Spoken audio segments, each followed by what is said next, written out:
Dans les années 50, la police française met en place un système spécial, juste pour les Algériens. Les fichiers NA, pour Nord-Africains. Imaginez, chaque Algérien vivant en France est fiché, surveillé et suivi à la trace. Ce n'est pas juste une question de sécurité, c'est une véritable politique d'État. Sur les papiers officiels, on les appelle les Français musulmans d'Algérie. Mais dans la vie de tous les jours, la réalité est bien différente. Ils n'ont pas les mêmes droits que les autres citoyens. Pendant la guerre d'Algérie, la situation s'aggrave. La police lance une propagande massive qui dépeint les Algériens comme des individus violents et dangereux. L'effet est immédiat.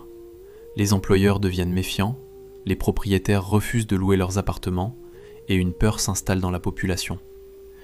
Cette image, fabriquée de toutes pièces, sert ensuite à justifier encore plus de contrôles, plus d'arrestations, plus d'exclusions.